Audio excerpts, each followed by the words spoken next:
The scent filled the elevator like a secret revealed too soon. Soft notes of jasmine, a hint of vanilla, and something else. Something no one could name, but that tightened the chest like an old memory.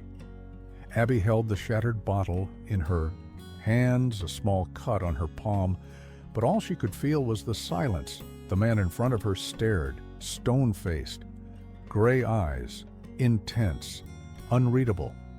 He didn't say a word.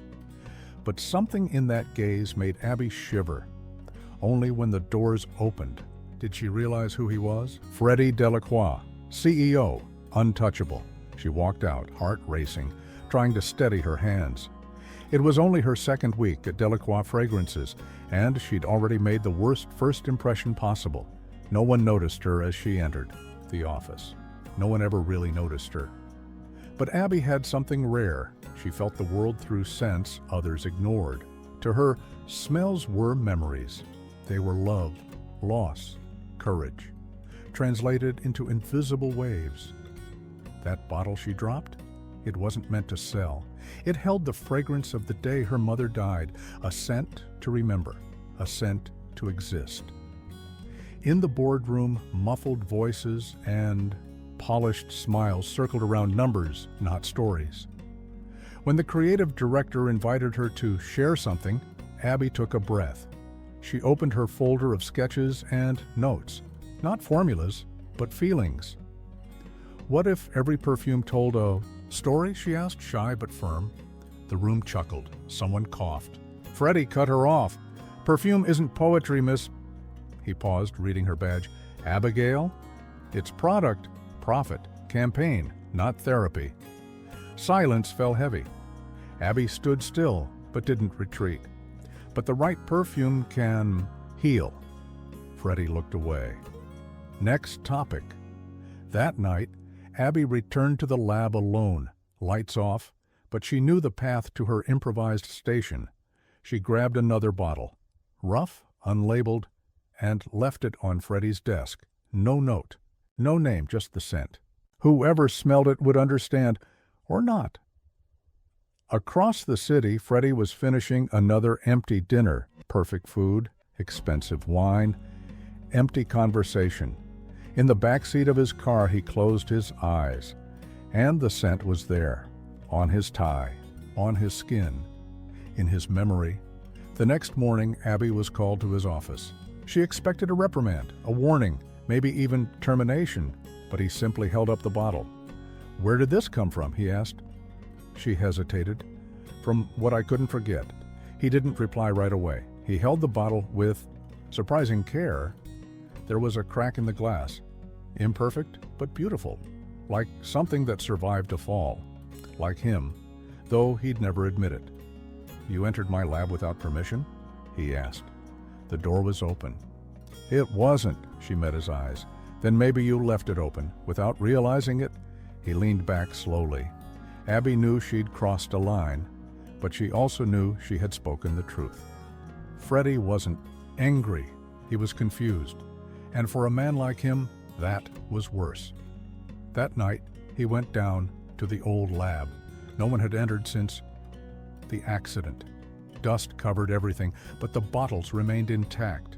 One, hidden at the back of the shelf, had that same scent, almost, but something was missing. That something, Abby had recreated it. A presence in absence, a pain shaped into beauty. She couldn't have known. But he realized it from the way she looked at him the next morning. Not cold, still firm, but curious. Abby avoided him in the hallways after that, and he began watching her from a distance. She was different. She didn't pretend. She was firm yet kind, intelligent without arrogance. Freddy didn't know if he admired or resented it. Meanwhile, her fragrance sat untouched on his desk. Among contracts and spreadsheets, its scent whispered reminders of laughter long gone, of a voice he could no longer hear. Freddy hated it, but he couldn't throw it away.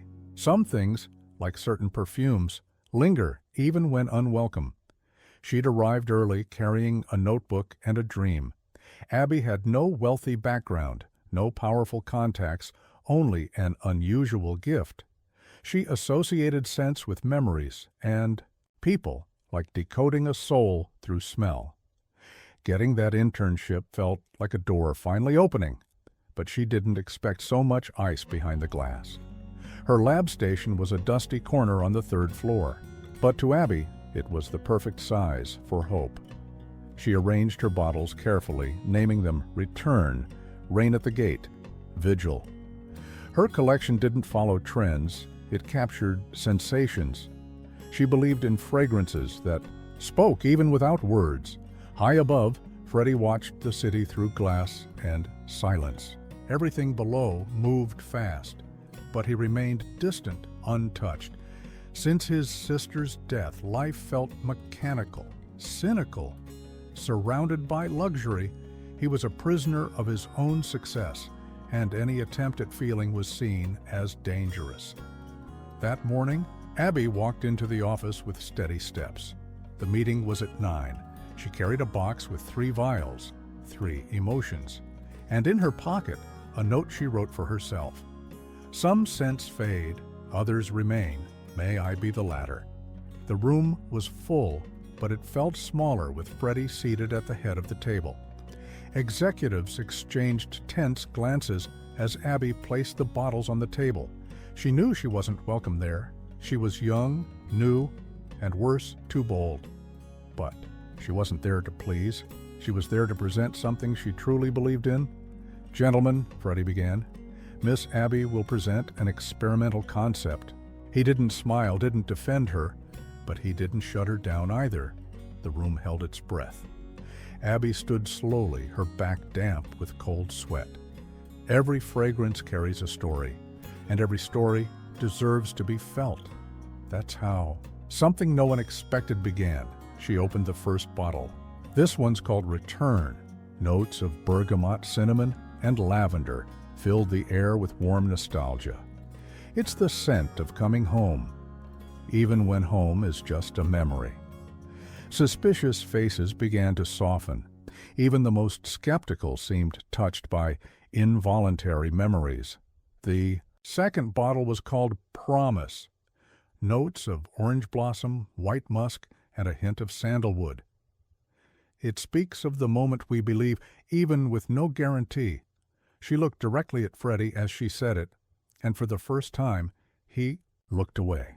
Something had landed deeply, though he wouldn't admit it. The third bottle was the most delicate, loss. Amber, soft incense, and violet petals. Love doesn't vanish when someone leaves, it just changes form. This is the fragrance of what stays after everything else is gone. A dense silence settled over the room. No one dared to break it. The marketing director cleared his throat awkwardly. "Well, this is different." "It's too emotional," someone else muttered, frowning. But a young assistant at the back whispered, "It's beautiful." And that whisper was enough to crack the stiffness in the air. Freddy said nothing for a long moment. Then he stood, walked to the window, and turned his back to them all. "You're right. It's not commercial." Abby held her breath. But maybe it's necessary. The room exploded with overlapping voices. Some defended it, others scoffed. Some simply stared, unsure. Freddy raised his hand to silence them all. "We'll test a limited release, 2 weeks, then we'll decide." And he left the room without looking back. That day, Abby was labeled the favorite, eccentric, and lucky. But none of it hurt more than the way Freddy had looked at her. It wasn't admiration, not anger. It was something else, entirely, like he was seeing something in her he didn't yet know how to name. Meanwhile, Freddy revisited the company's archives. He found old documents from his sister, sketches for emotional fragrance lines. She'd been mocked at the time, dismissed for being too sensitive. Now another woman dared to bring that same idea back, and he didn't know if it was coincidence or fate. Back in the creative wing, Abby carefully assembled tester kits, each bottle placed inside handmade packaging paired with handwritten notes. Because memory can be raw material too. She didn't want people to understand. She wanted them to feel. One afternoon, Freddy surprised her alone in the lab. He watched in silence as she mixed oils with almost poetic precision. "You work like you're writing a letter," he said. She smiled without pausing. "Maybe I am." "To whom?" he asked. "To someone who never learned to listen." The following week, kits were sent to select clients and influencers. Reactions came fast. Emotional videos, open letters, tearful messages. People shared memories reawakened, family reconciliations, tributes to lost loved ones. Something no marketing strategy could predict was unfolding, and it shook the cold logic of the profit-driven world. Freddy read every message, brow furrowed. He didn't know how to respond to raw emotion. He had always believed feelings weakened business, but now they were driving everything, and Abby had ignited it all. Still inside the company, Abby remained a threat to many. Colleagues smiled to her face but whispered behind her back. Freddy noticed, and for the first time in years, he felt anger, not for himself, but for someone else, someone who never asked to be defended. One rainy evening, Abby stayed late in the lab. When she stepped out, Freddy was waiting in the hallway. He didn't explain, just handed her an umbrella. "I don't like my employees getting sick," he said dryly. "And I don't like borrowed umbrellas," she replied, taking it anyway. They walked side by side in silence to the entrance. The rain fell gently, a soft backdrop for their unspoken dialogue. At the taxi, she turned to him. "You're not as cold as you pretend to be, and you're not as simple as you look," he replied. Audio 1. The next morning, the campaign report came in. The emotional collection had outperformed every previous launch. Freddy only nodded, but something stirred inside. Abby wasn't just changing the market, she was changing him. And that scared him more than any competitor. As for Abby, she didn't expect anything from him. She had long ago stopped building illusions around powerful men. But something inside her stirred when he came close, as if her intuition whispered, "Be careful, but don't run." Because sometimes the hardest hearts hide the rarest scents. At the end of the day, Freddy stepped into her lab. He left a bottle on her desk without a word. It was a new fragrance, fresh, unfinished, full of space. The label, handwritten, read, "You name it." And in that moment, unknowingly, he had taken the first step. The bottle sat untouched on the desk for hours. Abby moved around the lab pretending it didn't exist, but its presence pulled at her.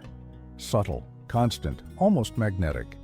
It wasn't just a professional gesture, it felt like an invitation, one she wasn't sure she was ready to accept.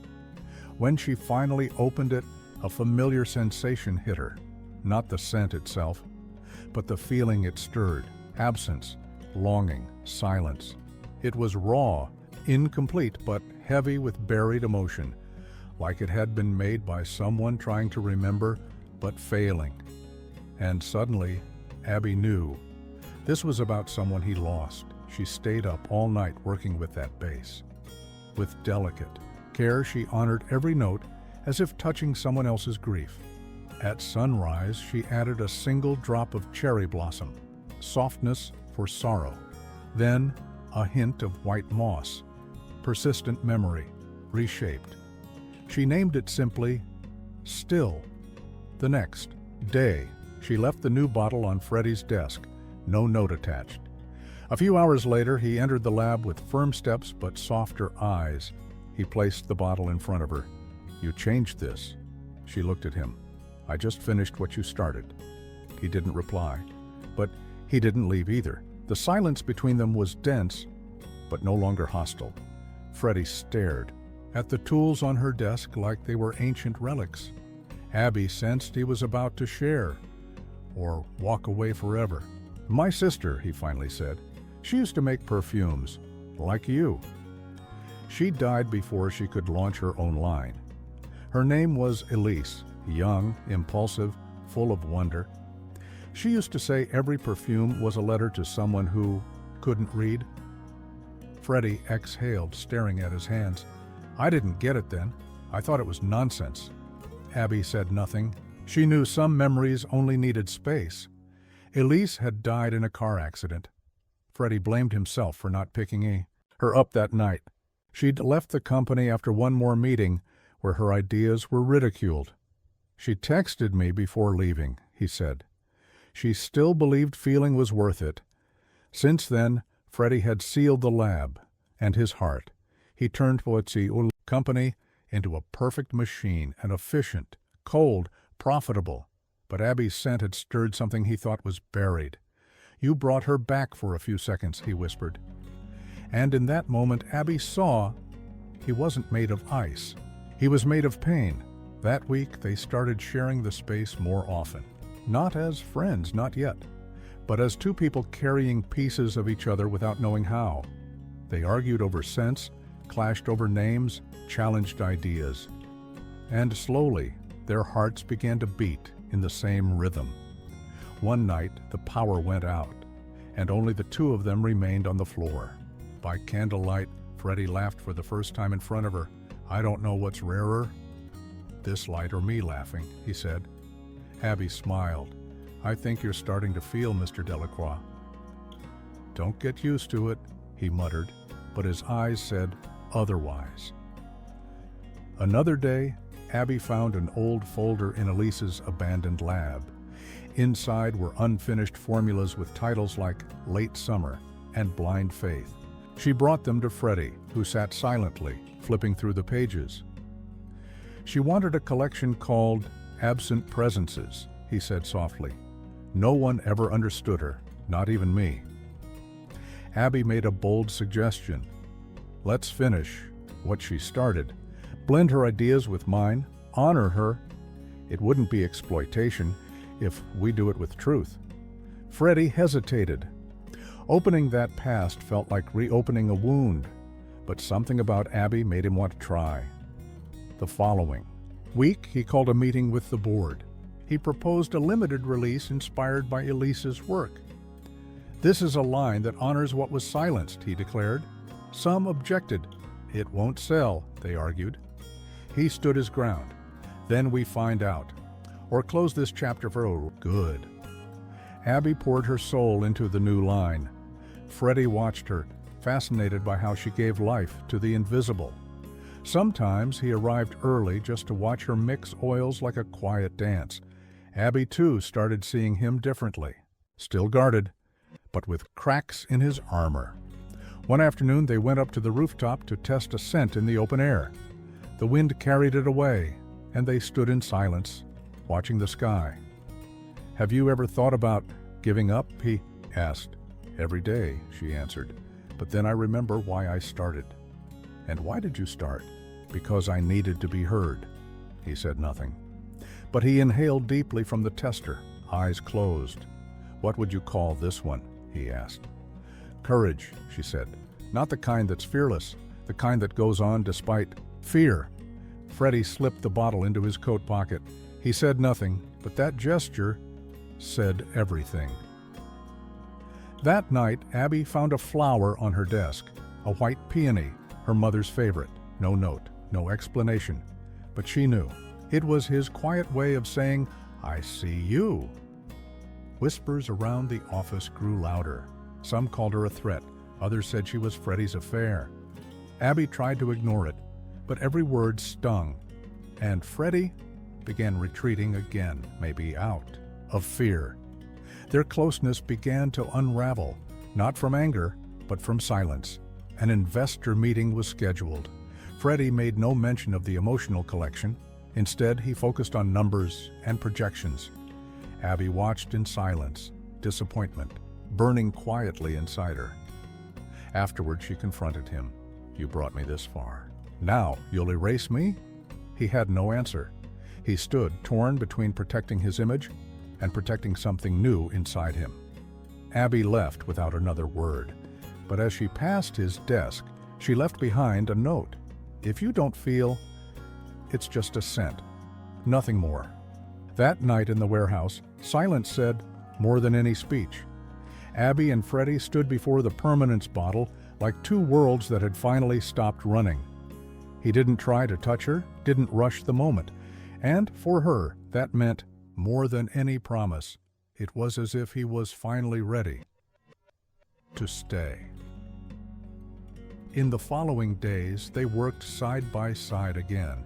There were glances, quiet conversations, a new softness in the air. Freddy smiled more. Abby slept better.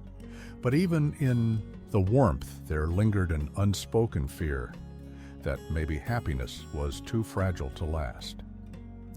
Abby began noticing silent traps forming around them. Colleagues who once ignored her were now overly friendly. Interview requests, exclusivity deals, event invitations, everyone wanted the girl who moved the empire.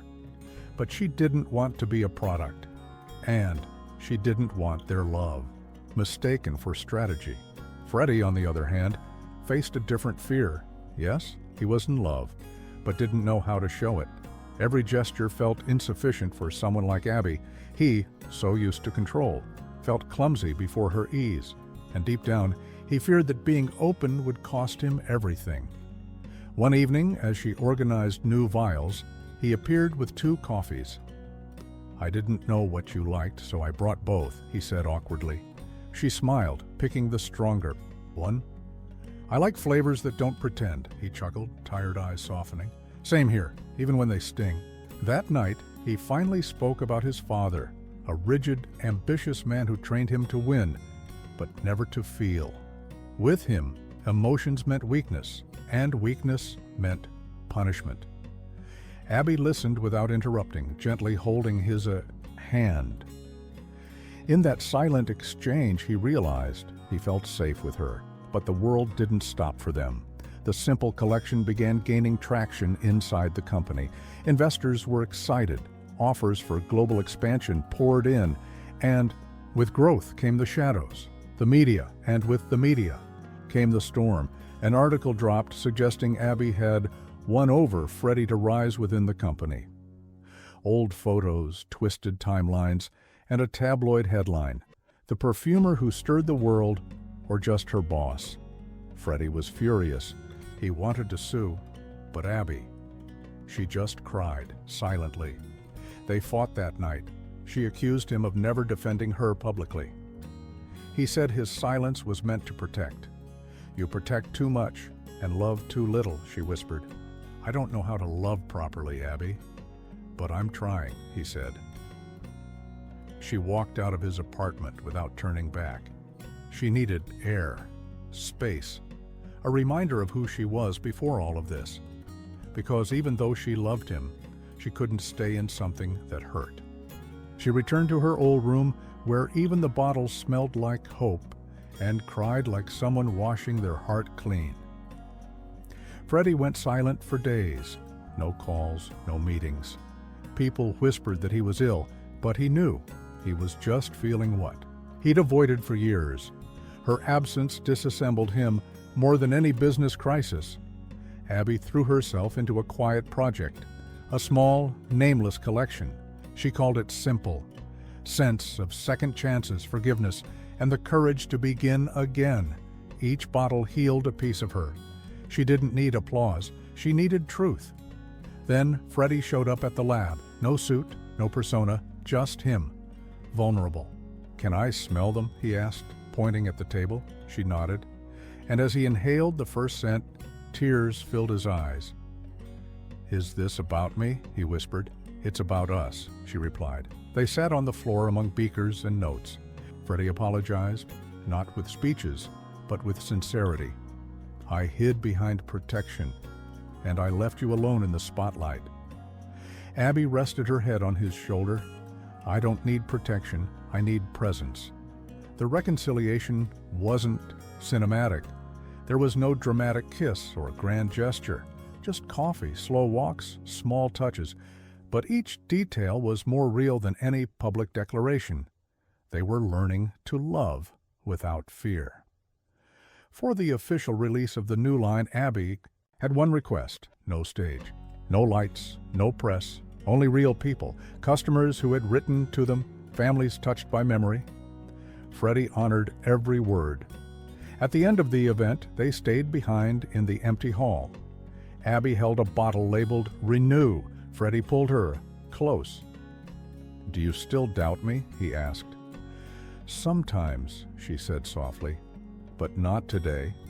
He kissed her forehead gently. No rush, no performance, just truth. And she smiled, eyes closed, because for the first time, love felt light. And more importantly, mutual. As they left, Abby found an envelope on her desk. Inside, a contract making her an official partner of the creative division. Freddy didn't sign it below her name, he signed beside it. Because now, they were equals, in life, in creation, in feeling. Before walking out, Freddy held her hand. "You taught me that love isn't about what we give, it's about hearing what the other person feels." She squeezed his hand, eyes full. "And you showed me even the deepest wounds can turn into perfume." The days after their reconciliation were quiet, almost silent. There were no grand gestures, only presence.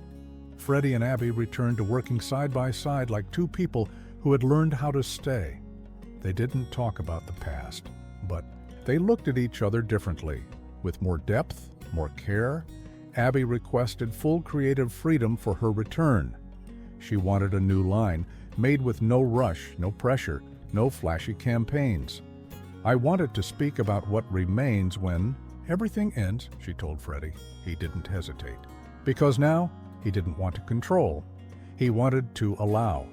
They named the project Fragments.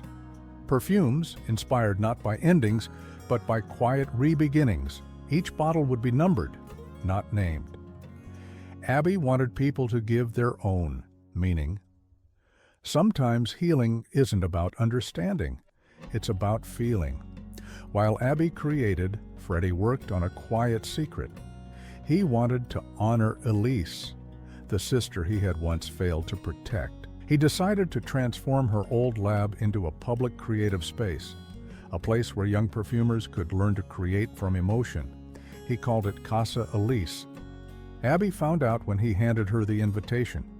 "It's in a month," he said, "but only come if it feels right to you." She read the card with teary eyes, and for the first time, truly understood the weight Elise carried in his heart. "She'd be proud of you," she whispered. Over the following weeks, Abby disappeared into her lab. With each new aroma, a story formed in her mind. Even if no one else heard it, one bottle smelled like second chances, another like a call never answered, and one smelled like Freddy watching her in silence. He came by every afternoon, not to interfere, just to be there. He brought coffee, sometimes flowers, sometimes only silence full of care. Abby grew used to the quiet routine and slowly realized the strongest love doesn't shout, it stays. One day, she asked something unexpected. "I want you to create a fragrance." Freddy laughed, nervous. "Me?" "I wouldn't know where to start." "Start where you feel," she said, then handed him a small blank notebook. He stared at that notebook for days, tried writing formulas, memories, names. Nothing felt honest, until one night he wrote a single word, "now." And he knew that was it. Abby helped him turn it into scent, fresh-cut grass, warm wood, and dew. It smelled real, grounded, present. And when Freddy inhaled the first test, he fell silent. "For the first time," he said, "I feel like I'm in the right moment." The day of the Casa Elise opening arrived. The old warehouse had been restored with affection and simplicity. At the entrance, a sign read, "Feeling is not weakness, it's permanence." Elise's quote. Abby paused there, breathing deeply. The ceremony was intimate. Former students, aspiring perfumers, families with emotional stories. Abby gave a brief, heartfelt speech, holding fragment number 1 in her hand. Freddy didn't speak. He simply watched her, with admiration that didn't need words. When she finished, he hugged her in front of everyone. Later, they stood alone in Elise's old lab. The lights were dim. Lavender and vanilla hung in the air. Freddy walked to a shelf and pulled out a wooden box. Inside, an old hand-crafted glass bottle inscribed, the last essence. She started this before she died. Never finished it, he said. Abby held the bottle carefully, aware of its symbolic weight. There was a beginning. Now there must be a continuation. Do you want to finish it? He asked. Only if we do it together. That night, they began recreating Elise's final scent, using her sketches, their memories, and what they'd learned through each other. It became a fragrance of quiet reawakening, of grief that softens into peace. When it was done, they both knew it wasn't just about Elise. It was about them. The bottle was placed in a glass display at the entrance. No name, no label, just a small plaque. For those brave enough to feel even when it hurts, and every guest paused to honor it in silence. Freddy was different now, lighter, more open. He no longer needed to prove anything or hide what he felt. And Abby had learned that love doesn't need perfection. If it's built on truth, it lasts longer than any fragrance. It lasts as long as one chooses to stay. That night, lying under the glass ceiling of the lab, she whispered, "Are you still afraid?" "Every day," he answered. "But now I know that feeling doesn't destroy me. It transforms me." She smiled and held him close, sealing a quiet, sacred pact. Before they fell asleep, Freddy pulled a small bottle from his coat. Now, his creation. "I want to release it in the next collection," he said. "But I want your name next to mine." Abby looked at him, eyes glowing. "Then let's release it together, like everything that matters." On the new lab's wall, they painted a sentence. "Not everything we feel can be explained, but it can be translated." And there, among essences, stories, and promises, they moved forward. Not as a fairy tale, but as a real love story. And their last essence became only the beginning. For a while, everything felt like it was finally falling into place. Abby and Freddy shared work, quiet moments, and even laughter between meetings. The new emotional line, "simple," wasn't just a hit. It felt like healing. And for a time, it was light, almost peaceful. But lightness is often the silence before the storm. On Monday morning. Chaos hit the lab. Broken bottles, deleted files, damaged samples. Abby stood in shock, staring at the mess. The scent of alcohol lingered. And something worse, the unmistakable trace of sabotage. "Who accessed the lab last night?" Freddy asked, already dialing security. The surveillance team was called in. Abby began collecting fragments of what was left, like someone trying to piece together a broken dream. But in her gut, she felt it. Someone wanted her silenced. By midday, the real blow arrived. Leaked footage. Surveillance video showed Abby entering the lab late the night before. The clip was edited, cut short, just enough to raise suspicion. Messages began circulating like wildfire. Did she sabotage her own project? Freddy called her into his office. His face was pale, tense, torn. "You were there, Abby. I saw it," she swallowed. "Yes. I came to get a notebook I forgot. I was there for 5 minutes. But the footage doesn't show you leaving." It was the first time she saw doubt in his eyes. Not anger, not pain, just hesitation. And that hurt more than a slap. "You think I could do something like that, Freddy?" I don't know what to think." She stood slowly. Her voice was steady, but her eyes shimmered. "Then you've already said enough." Abby left the room without slamming the door. No tears, no drama. But inside, it felt like betrayal from someone she had trusted. Freddy stood frozen for minutes after she left.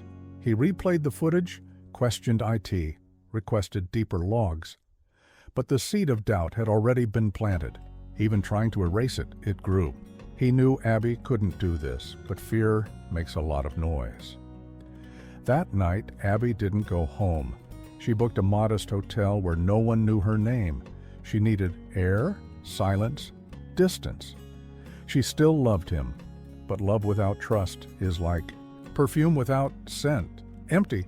The next morning, she received an HR notification. suspended pending investigation, signed by Freddy Delacroix. The name that once gave her butterflies now burned. At the bottom, standard procedure. Meanwhile, Freddy uncovered the truth. One of the original video files had been erased from the server at 3:00 a.m., but a cloud backup remained, and when restored, it revealed everything. A former employee, recently fired, had broken in and trashed the lab. Freddy felt the floor vanish beneath his feet. He had doubted the only person who had ever been true. He ran to the lab, but she wasn't there. He tried calling. No answer. He messaged. All left unread. Abby had returned to her hometown. At her father's house, between dusty books and quiet nights, she tried to remember who she was before it all. She still loved Freddy, but his silence after the suspension, that she didn't know how to forgive. Freddy showed up unannounced, knocked on the door with trembling hands. Her father recognized him, but hesitated. "She doesn't want to see anyone," the man said softly. Audio 3. "I still have to try," Freddy replied.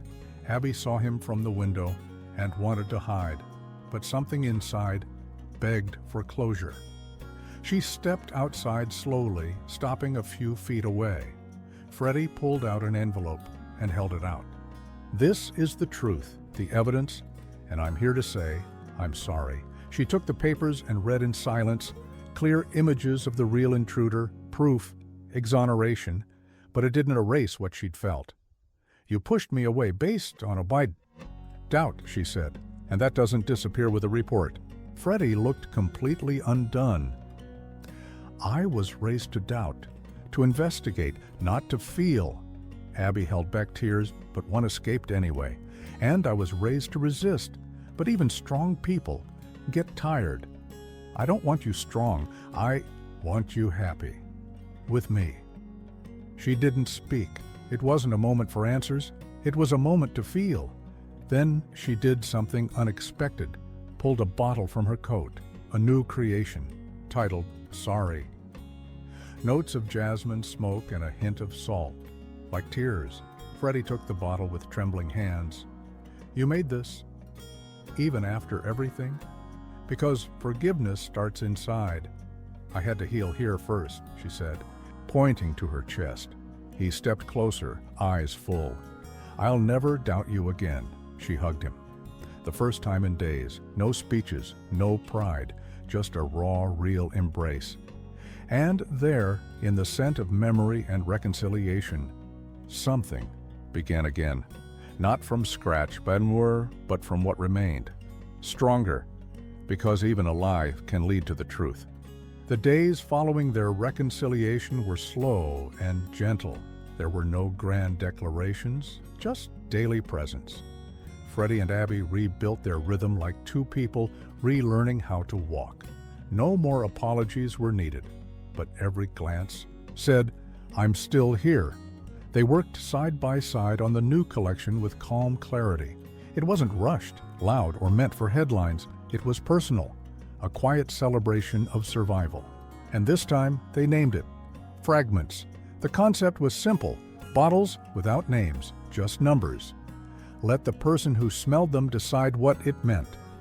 No explanations, just translation, Abby said. Because sometimes feeling is all we have. While Abby created, Freddy planned something in secret. He wanted to honor Elise, not with grief, but with legacy. He began transforming her old lab into something open to the world, a space where people could learn to create from emotion. He called it Casa Elise. Abby found out the day he handed her the invitation. "It's in a month," he said quietly, "but come only if it feels right." She looked at the card, her eyes brimming. Freddy didn't just honor Elise. He had finally made peace with her memory. Back in the lab, Abby poured herself into fragments. Each bottle held a private story. One smelled like a second chance. Another, like a phone call never returned. And one, smelled like Freddy's silence just before a smile. He stopped by every afternoon. Not to interfere, just to be there. Some days he brought coffee. Other days, just his steady presence. She grew used to the sound of his footsteps. Love, she realized, could be quiet too. One day, Abby looked at him and said, "I want you to create a fragrance." Freddy blinked, surprised. "Me? I wouldn't know where to start."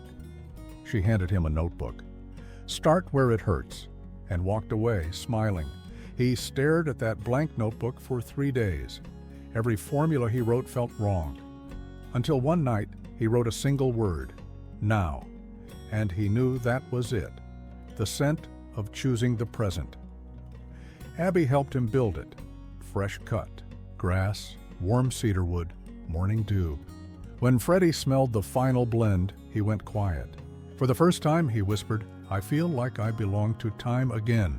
The day of the Casa Elise opening arrived. The old warehouse had been transformed with tenderness and grace. At the entrance, a quote, "Feeling is not weakness, it is permanence," Elise's words. Abby stood there, breathing deeply, her heart full. The event was intimate. No cameras, no marketing, only real people, students, old friends, and families touched by scent. Abby gave a small speech, holding fragment number 1 in her hands. Freddy watched her from afar, his eyes saying everything he never knew how to voice.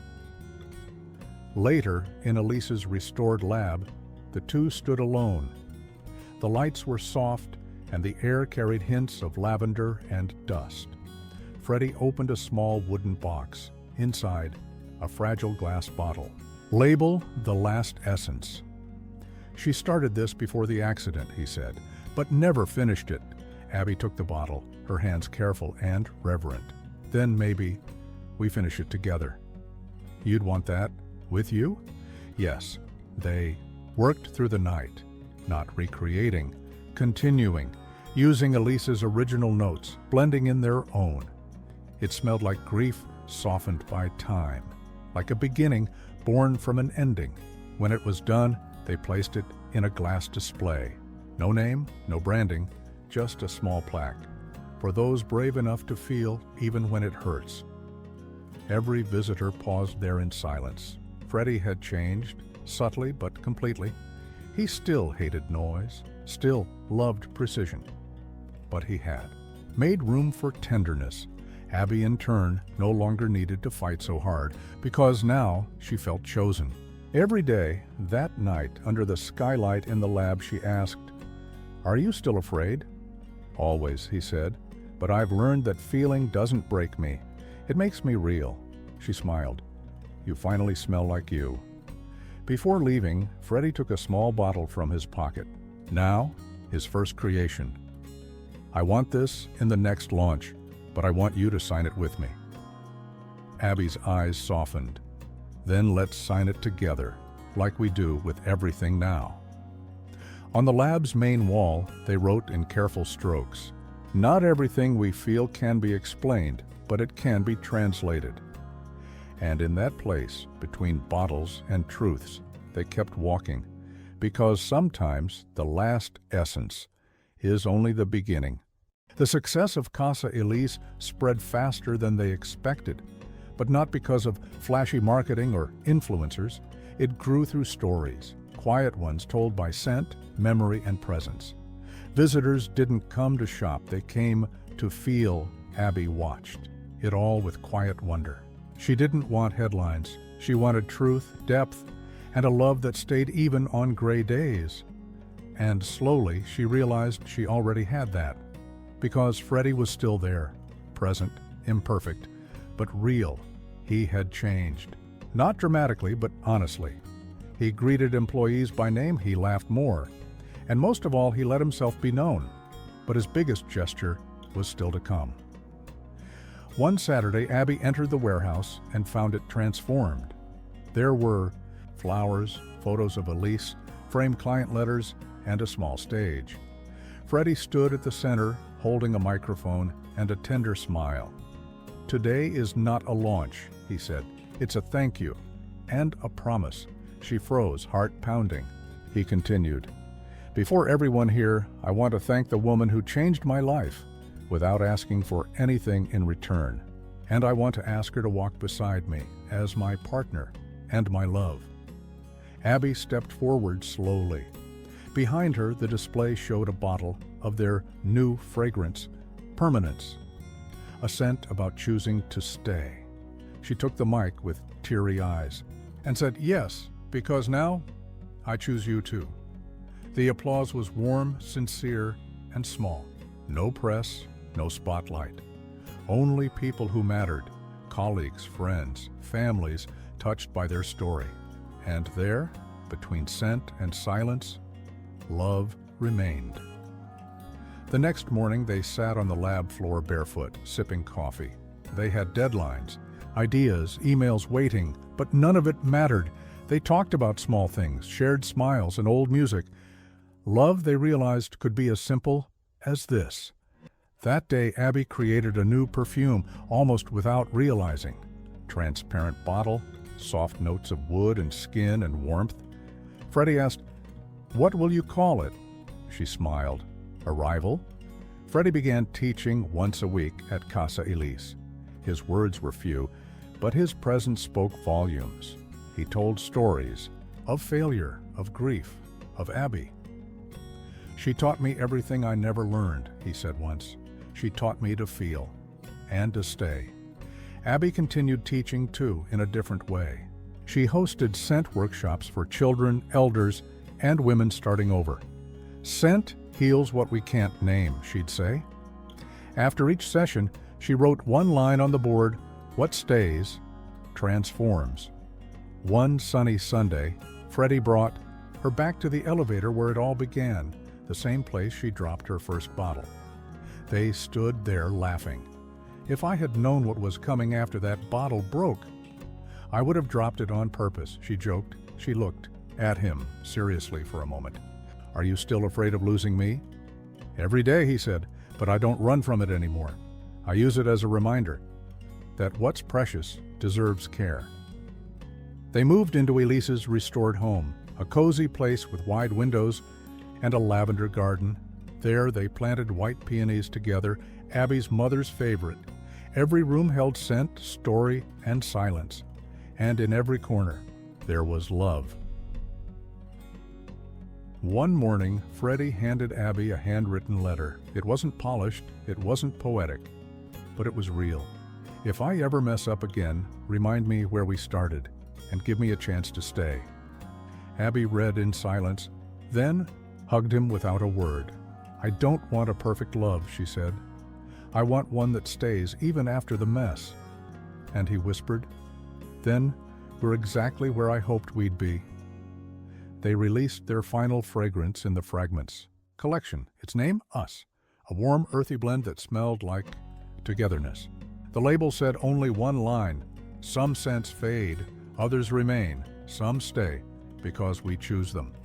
At the launch, their students from Casa Elise gathered with handmade perfumes, each with a name, a memory, a truth. Abby spoke gently. "Don't just create scents, create presence." Audio 4. That evening, on the porch at sunset, they sat in silence. The breeze carried the scent of wood, peonies, and warmth. Abby leaned her head on his shoulder.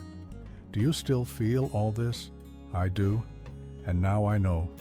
Feeling is my strength." And so, between past and future, between silence and scent, between wounds and healing, Abby and Freddy remained. Not perfectly, but truthfully. Because when love stays, it changes everything. Sometimes what changes us the most doesn't make noise, it just stays, like a scent, like a memory, like love that chooses to remain, even after everything. If this story moved you, like the video, it helps this story reach more hearts. Comment below. What part touched you the most? Share this with someone who still believes in second chances, subscribe to the channel, and turn on the bell.